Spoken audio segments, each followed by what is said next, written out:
तेलंगाना आंदोलन इसलिए नहीं चला था कि कोई एक परिवार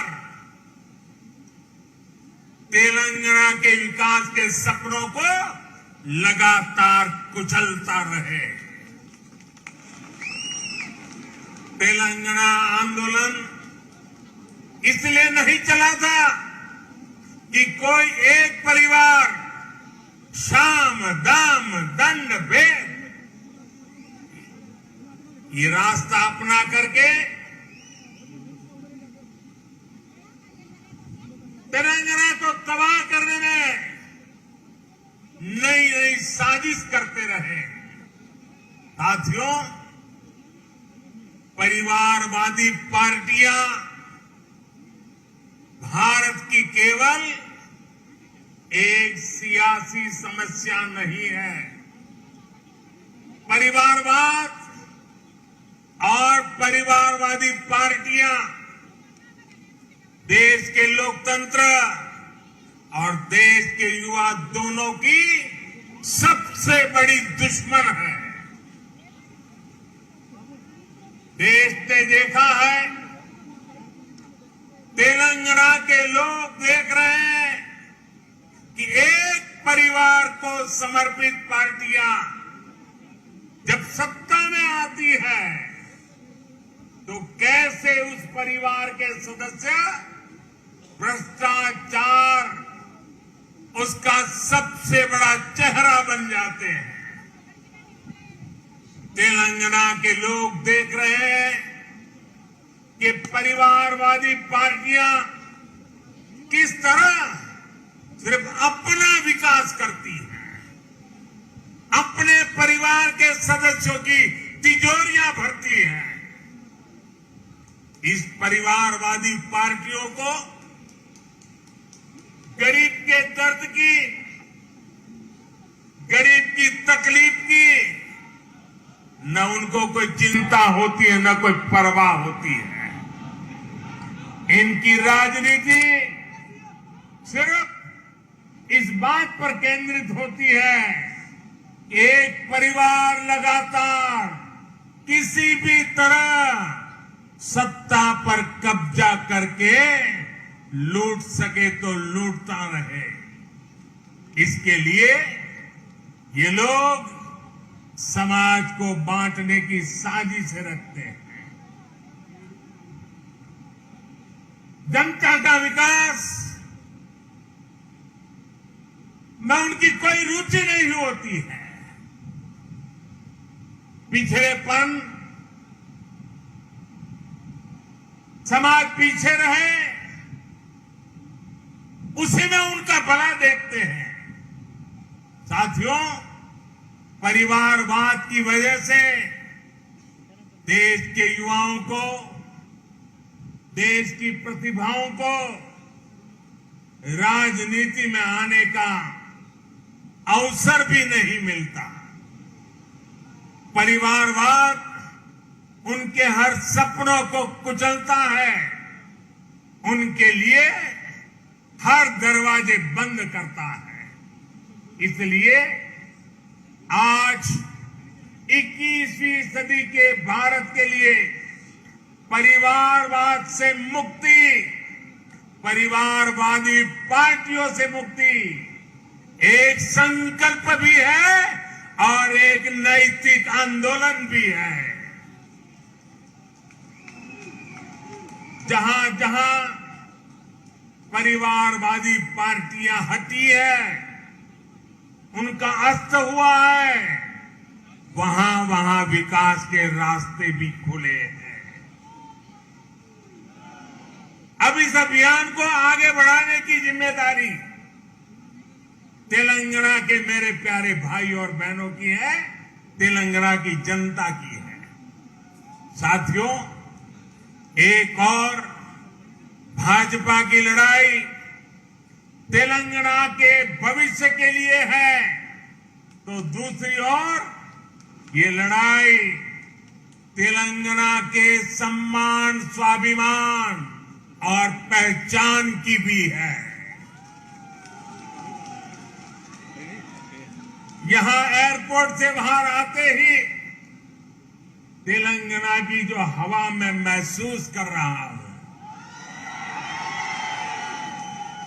ये जो मैं दृश्य देख रहा हूं,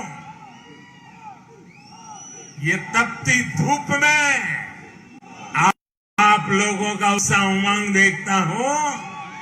मैं इसके आधार पर कह सकता हूं कि हमारा संघर्ष रंग ला रहा है।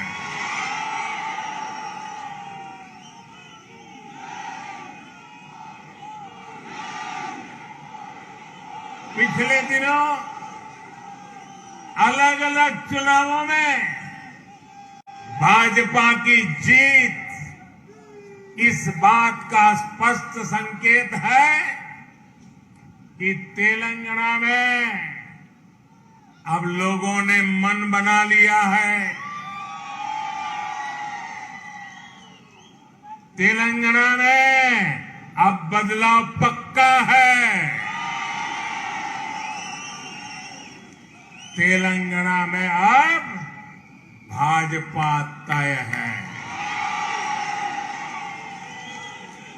साथियों, भाजपा ने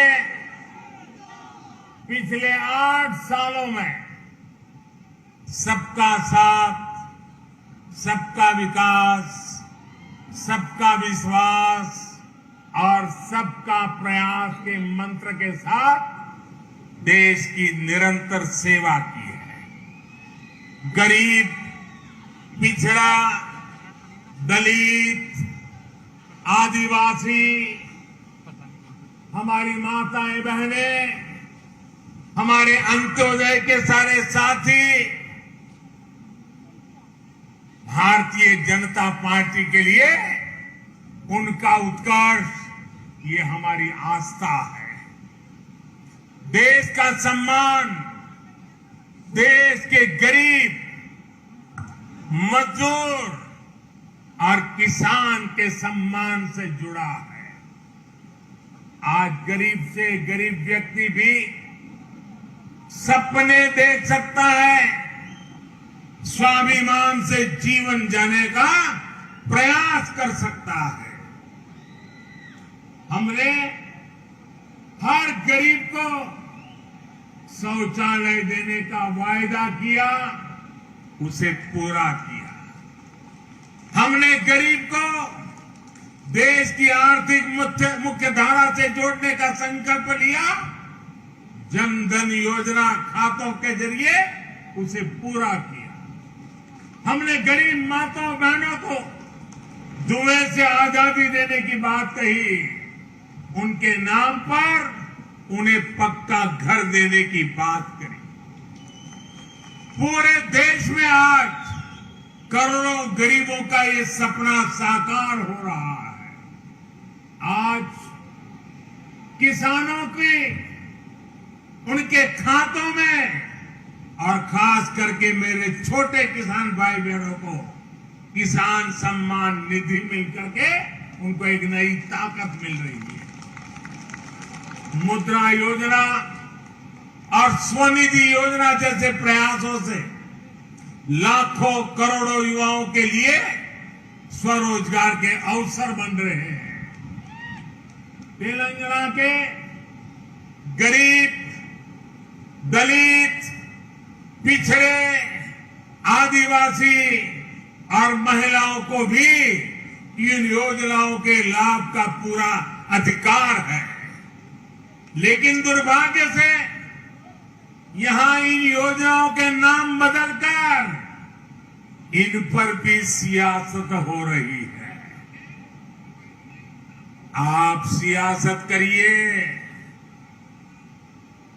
जनता के दिलों से न नाम हमारा हटा सकते हैं, न हमारा नाम मिटा सकते हैं, क्योंकि हम गरीबों के लिए जीने वाले लोग हैं। जी जान से गरीबों का कल्याण के लिए समर्पित लोगों के हमारी परंपरा है। साथियों, जब योजनाएं प्रचार और परिवार के भ्रष्टाचार का शिकार होने लगे तो उससे सबसे ज्यादा नुकसान हमारे गरीब भाई बहनों का होता है, हमारे दलित, पीड़ित, शोषित, वंचित का होता है। भाजपा के कार्यकर्ताओं का दायित्व है इस सच्चाई को तेलंगाना के हर एक नागरिक तक लेकर जाएं। भाई और बहनों, हम सब जानते हैं कि तेलंगाना का सामर्थ्य क्या है, यहां कितनी संभावनाएं हैं। हम चाहते हैं कि तेलंगाना तेजी से विकास की रफ्तार पकड़े। साथियों, 21वीं सदी का नया भारत, आत्मनिर्भर भारत और मेक इन इंडिया के सपनों को लेकर आगे बढ़ रहा है। हमारे स्टार्टअप्स आज पूरी दुनिया में अपनी छाप छोड़ रहे हैं। आज हम दुनिया के तीसरे सबसे बड़े स्टार्टअप इकोसिस्टम है। अभी कुछ दिन पहले ही भारत का 100वां यूनिकॉर्न हमारे सामने आया है। आज हम एक बार फिर से दुनिया की सबसे तेजी से आगे बढ़ रही अर्थव्यवस्थाओं में से एक है। हमारी इस ग्रोथ स्टोरी का सबसे बड़ी भूमिका टेक्नोलॉजी की है। टेक्नोलॉजी का नेतृत्व दे रहे हैं हमारे युवा नौजवान साथी। और बात जब टेक्नोलॉजी की हो और तेलंगाना के युवाओं की क्षमताओं के बिना ये बात कभी पूरी नहीं हो सकती। इस क्षमता के पूरे इस्तेमाल के लिए तेलंगाना को एक प्रोग्रेसिव और ईमानदार सरकार की जरूरत है। ये सरकार केवल भाजपा ही दे सकती है। साथियों, आधुनिक ज्ञान विज्ञान के इस युग में मैं तेलंगाना के लोगों को एक और बात के लिए भी सतर्क करना चाहता हूं। आज के इस युग में अभी भी 21वीं सदी में भी जो लोग अंधविश्वास के गुलाम बने हुए हैं, वो अपने अंधविश्वास में किसी का भी नुकसान कर सकते हैं। ये अंधविश्वासी लोग तेलंगाना के सामर्थ्य के साथ कभी न्याय नहीं कर सकते। साथियों, मुझे याद है जब मैं गुजरात में मुख्यमंत्री था तो वहां भी कुछ शहरों की पहचान बना दी गई थी कि उस शहर में कोई मुख्यमंत्री जा नहीं सकता है। अगर वहां जाएगा तो उसकी कुर्सी चली जाएगी। भाइयों बहनों, मैं डंके की चोट पर वहीं पर जाता था, बार बार जाता था।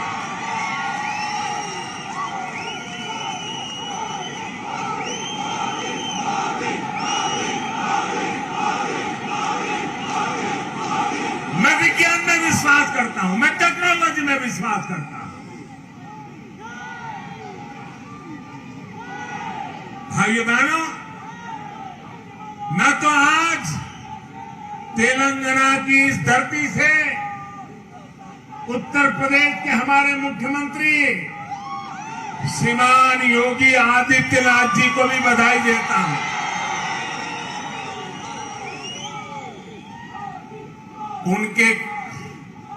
वो तो संत परंपरा से है, सन्यासी परंपरा से है। उनके कपड़े और वेशभूषा देख करके कोई भी बात मान लेगा। जब उनके सामने आया कि फलानी जगह पे नहीं जाना चाहिए, ढिकनी जगह पे नहीं जाना चाहिए, योगी जी ने कहा मैं विज्ञान में विश्वास करता हूं, और वो चले गए और दोबारा मुख्यमंत्री भी बन गए। अंधविश्वास को इस प्रकार से तवज्जो देने वाले लोग तेलंगाना को, उसके भविष्य को कभी संवार नहीं सकते हैं। भाइयों बहनों, ऐसे अंधविश्वासी लोगों से हमारे तेलंगाना को हमें बचाना है। मैं आप सभी भाजपा कार्यकर्ताओं से कहूंगा, हमें पूरी मेहनत करनी है। हमें तेलंगाना की जनता की सेवा में कोई कोर कसर नहीं छोड़नी है। मुझे पूरा विश्वास है कि भाजपा का हर एक कार्यकर्ता इसी उत्साह और समर्पण के साथ आगे भी काम करता रहेगा। तेलंगाना तेजी से विकास के रास्ते पर चलेगा, तुष्टीकरण की राजनीति से मुक्त होगा, परिवारवादी पार्टी के चंगुल से मुक्त होगा। और भाइयों बहनों, मैं 2013 वो समय भूल नहीं सकता। मैं तो गुजरात का कार्यकर्ता था, पूरा देश न मुझे जानता था, लेकिन हैदराबाद ने एक ऐसा इतिहास रचा था जिसने पूरे हिंदुस्तान की सोच में परिवर्तन लाया था। मैं आपको याद दिलाना चाहता हूं, हिंदुस्तान के सार्वजनिक जीवन में वो पहली घटना थी और हैदराबाद तेलंगाना के लोगों ने करके दिखाया था। जब मैं हैदराबाद आया तो मेरा भाषण सुनने के लिए टिकट रखी गई थी, पैसे देकर के आइए सुनने के लिए। और मैं देख रहा था तेलंगाना के लोगों ने टिकट खर्च करके इतनी प्रेम वर्षा की थी, इतनी प्रेम वर्षा की थी। और उससे वही एक टर्निंग पॉइंट था कि आज मुझे देश की सेवा करने का मौका मिला है। यही हैदराबाद, यही तेलंगाना हम नया इतिहास बना करके तेलंगाना में झंडा गाड़ने वाला है। साथियों, मैं आपके परिश्रम की जितनी तारीफ करूं उतनी कम है। मैं आपके जज्बे की जितनी तारीफ करूं उतनी कम है।